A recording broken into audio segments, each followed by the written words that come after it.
찬송가 585장으로 찬송하겠습니다. 585장 찬송입니다.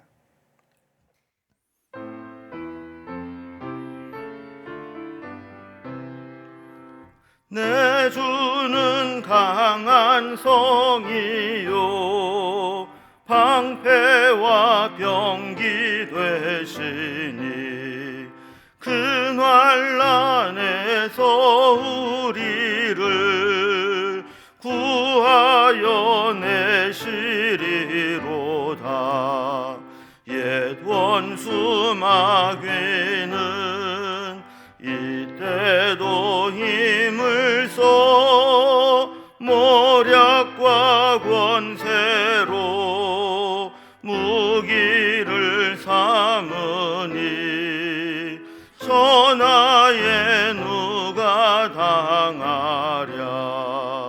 내 힘만 의지할 때는 패할 수밖에 없도다.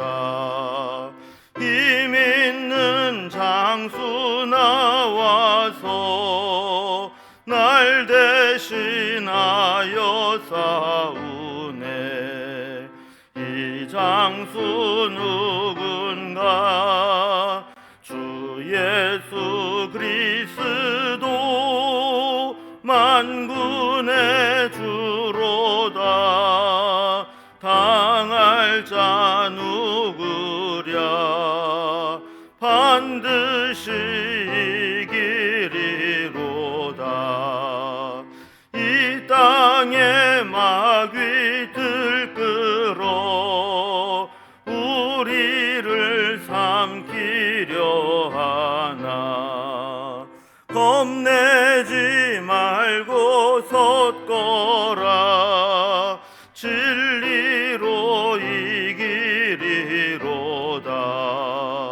친척과 재물과 명예와 생명을 다 빼앗긴데도 진리는 살아서 그 나라 영원하리라. 아멘. 오늘 함께 나눈 하나님 말씀은 구약성경 스가랴서 2장 1절에서 13절까지 말씀입니다. 스가랴서 2장 1절에서 13절까지 말씀을 제가 봉독하겠습니다. 내가 또 눈을 들어본즉 한 사람이 측량줄을 그의 손에 잡았기로 네가 어디로 가느냐 물은즉 그가 내게 대답하되 예루살렘을 측량하여 그 너비와 길이를 보고자 하노라 하고 말할 때 내게 말하는 천사가 나가고 다른 천사가 나와서 그를 맞으며 이르되 너는 달려가서 그 소년에게 말하기에 이르기를 예루살렘은 그 가운데 사람과 가축이 많으므로 성곽 없는 성읍이 될 것이라 하라. 여호와의 말씀에 내가 불로 둘러싼 성곽이 되며 그 가운데에서 영광이 되리라. 오호라 너희는 북방 땅에서 도피할지어다. 여호와의 말씀이니라. 이는 내가 너희를 하늘 사방에 바람같이 흩어지게 하였음이니라. 여호와의 말씀이니라. 바벨론 성에 거주하는 시온아 이제 너는 피할지니라. 만군의 여호와께서 이같이 말씀하시되 영광을 위하여 나를 너희를 노력한 여러 나라로 보내셨나니 너희를 범하는 자는 그의 눈동자를 범하는 것이라. 내가 손을 그들 위에 움직인즉 그들이 자기를 섬기던 자들에게 노략거리가 되리라 하셨나니 너희가 만군의 여호와께서 나를 보내신 줄을 알리라. 여호와의 말씀에 시온에 따라 노래하고 기뻐하라. 이는 내가 와서 내 가운데에 머물 것임이라. 그날에 많은 나라가 여호와께 속하여 내 백성이 될 것이요 나는 내 가운데에 머물리라. 내가 만군의 여호와께서 나를 네게 보내신 줄을 알리라. 여호와께서 장차 유다를 거룩한 땅에서 자기 소유를 삼으시고 다시 예루살렘을 택하시리니 모든 육체가 여호와 앞에서 잠잠할 것은 여호와께서 그의 거룩한 처소에서 일어나심이니라 하라 하더라. 아멘. 우리가 스가랴서의 말씀을 살펴보면서 1장에서 6장까지에는 하나님이 스가랴에게 8개의 환상을 보여주신 것을 기록하고 있다라는 것을 살펴보았습니다. 어제 본문에서 우리는 두 개의 환상을 살펴보았습니다. 말을 타고 다니는 자의 환상을 통해서 이제 세상이 평안하고 안정되었으니 이제 다시 이스라엘 백성을 고국으로 돌아가 성전을 재건하도록 하는 것이 하나님의 뜻이다라는 메시지를 이 첫 번째 환상을 통해 보여주셨습니다.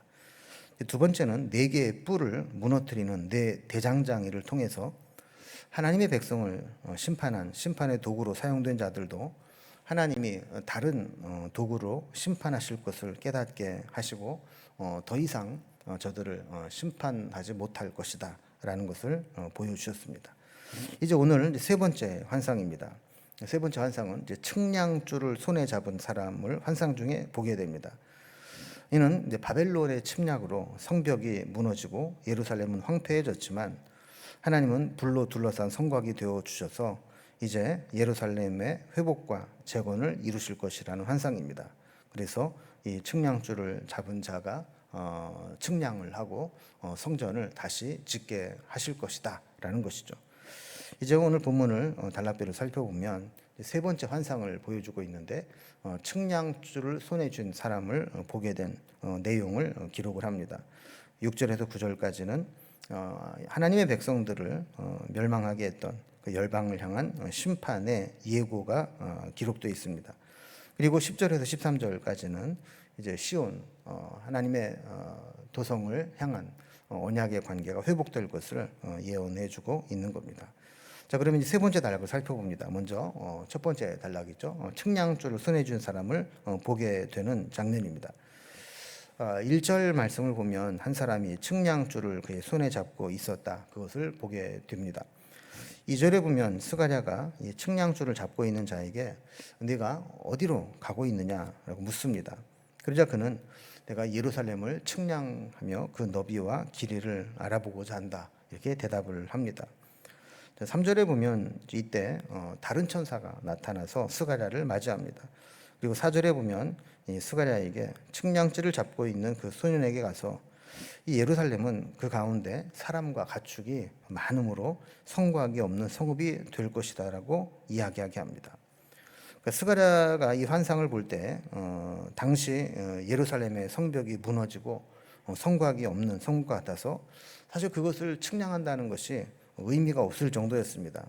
그런데 하나님께서 이 하나님의 성 예루살렘을 얼마나 축복해 주시는지 앞으로 그 성에는 사람과 가축이 심히 많아져서 기존에 쌓아두었던 이 성곽으로는 그 많은 수를 감당할 수 없을 정도로 예루살렘 성이 아주 크게 번성하게 될 것이다 하는 말씀입니다. 자, 그렇게 지금은 폐허로 되어 있는 그 성이 이렇게 풍부하고 또 확장되어지는 그런 성읍이 되는 데는 하나님의 개입하심이 있었기 때문입니다. 5절에 보면 하나님이 예루살렘의 불로 둘러싼 성곽이 되어주시며 그 가운데 영광이 될 것이다라고 말씀을 합니다. 보통 이제 성이 있으면 이 성을 지키고 보호하기 위해서 뺑 둘러싼 성곽이 있습니다. 이 성곽이 튼튼해야 외부의 공격으로부터 이 성이 보호받을 수 있습니다. 그런데 갑자기 이 성이 번성하게 돼서 이 성읍이 확장되게 되면 그 확장되는 속도만큼 이 성곽을 쌓을 수가 없습니다. 그러면 외부의 공격에 취약하게 노출되게 되는 거죠. 자, 그렇게 하나님은 하나님의 도성을 축복하실 것인데 성곽이 따라가지 못해도 걱정하지 말라는 겁니다. 하나님이 친히 불로 둘러싼 성곽이 되어 주셔서 그들을 보호할 것이며 그들 가운데 영광이 되실 것이라고 말씀합니다. 하나님이 지켜주지 않으시면 작은 것도 우리 힘으로는 지킬 수 없습니다. 그러나 하나님이 친히 불로 둘러싼 성곽이 되어 주셔서 막아주시고 지켜주시면 아무리 크고 넓은 것도 하나님께서 능히 안전하게 지켜주시는 겁니다. 자, 이 환상을 세 번째 환상으로 보게 됩니다. 하나님은 이 환상 이후에 이제 두 번째 단락을 보면 열방을 향한 심판을 예고하시는 것을 보게 됩니다. 지금까지 하나님 백성들을 억압하고 심판의 도구로 고통스럽게 했던 그들을, 그 열방을 하나님이 심판하시겠다는 겁니다. 하나님은 하나님의 백성들을 괴롭힌 자들을 하나님께 대적하는 것으로 여기십니다. 그래서 하나님은 하나님 백성들을 노력한 세력들을 심판하셔서 세상의 조롱거리가 되게 하십니다. 근데 문제가 있습니다. 하나님의 백성들을 노략한 자들을 심판하면 그들에게 붙잡혀 가 있는 하나님 백성들도 고통을 당할 수밖에 없습니다. 그래서 6절에 보면 포로로 끌려가 있는 이 백성들에게 북방 땅에서 도피할지어다라고 말씀합니다. 하나님께서 이제 하늘 사방에서 바람같이 흩어지게 하셔서 바벨론으로 끌려가 있지만 이제 그 바벨론 땅을 하나님이 심판하시고 그 땅은 심판이 임할 것이니 하나님 백성들은 그곳에서 빨리 도피하라는 것입니다. 마치 어떤 군사작전을 할 때 어느 지역을 폭격할 그 좌표를 찍고 그곳에 폭격을 하기 전에는 그 주변에 그곳에 있는 자국민들에게 철수 명령, 대피 명령을 내리고 도피하도록 합니다. 그리고 나서 폭격을 해야지 자국민이 있는데도 불구하고 거기에다 폭격을 때리면 자국민도 역시 피해를 입기 때문입니다. 그래서 그들에게 피하라, 도피하라 하는 것이죠. 7절에 보면 한 번 더 분명하게 말씀합니다. 바벨론 성에 거주하는 시온아, 이제 너는 피할지니라. 이미 하나님께서 그것을 심판하시기로 좌표를 찍었으니 빨리 그곳에서 벗어나라는 겁니다.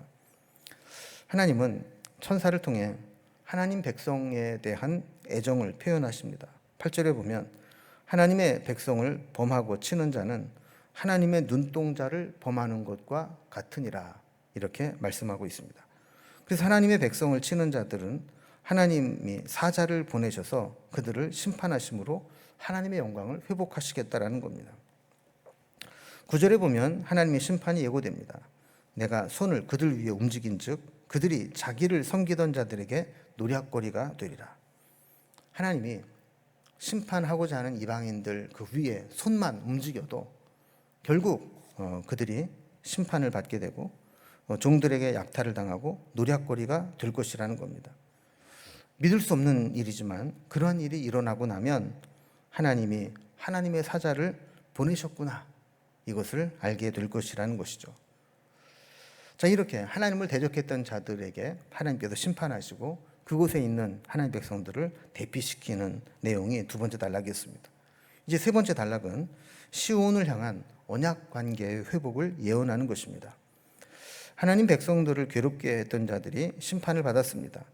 이제 더 이상 하나님 백성들을 괴롭게 할 자들이 없습니다.